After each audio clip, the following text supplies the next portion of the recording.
Welcome, Igor. It's a pleasure to have you with us today. Thank you, Vanessa. And Igor, tell us a little bit about your role with ADRA.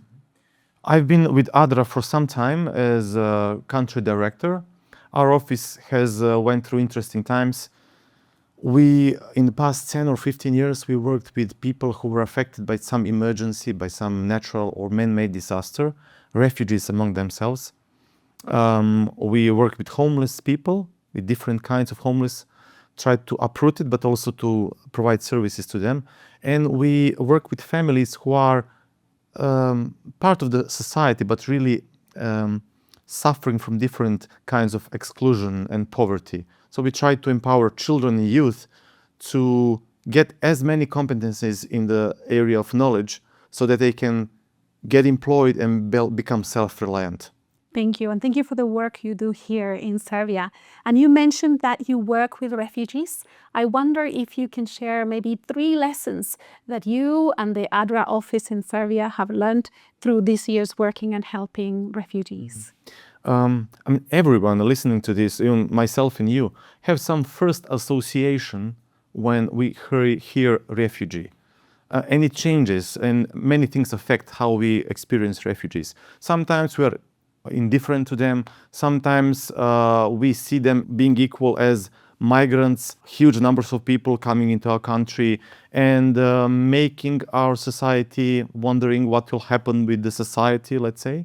Sometimes it's straightforward compassion and some kind of pull to do something for them.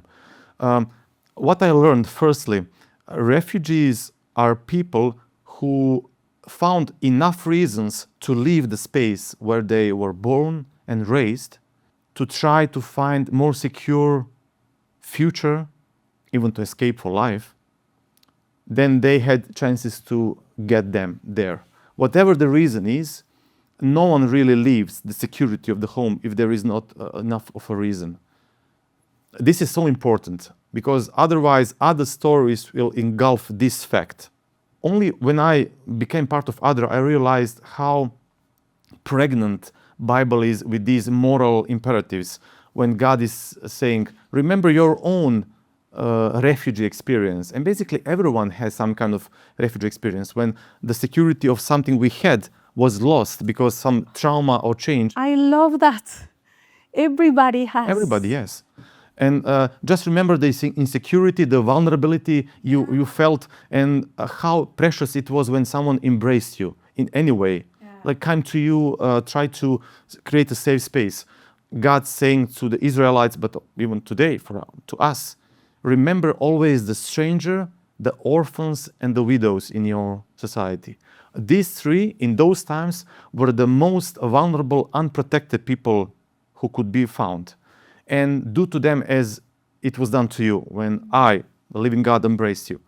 That's very important. And local churches, if you are a member of a local church, are so important because those are small extended families where if you have these people around, can find at least that one, someone creating a space, a hospitable space where they will be approached as equals, and where, as we have a guest in our house, we'll be asked, do you need anything? How can we help you?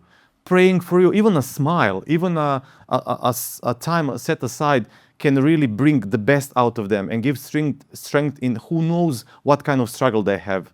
So all these 3 things, we have all been with some kind of refugee experience. God is filling the Bible with so many clear imperatives. Do it, do it. And thirdly, think about the context you live in. As a child, as a young person, or as a church member, be observant and then think how we can make their lives brighter.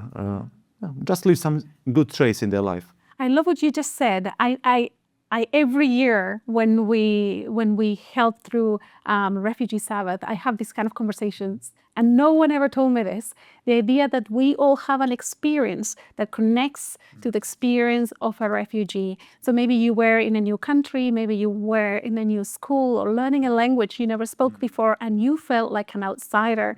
If you can connect with that, you can connect with the experience of a refugee. Thank you so much for your work and for sharing with us today. Thank you, Vanesa.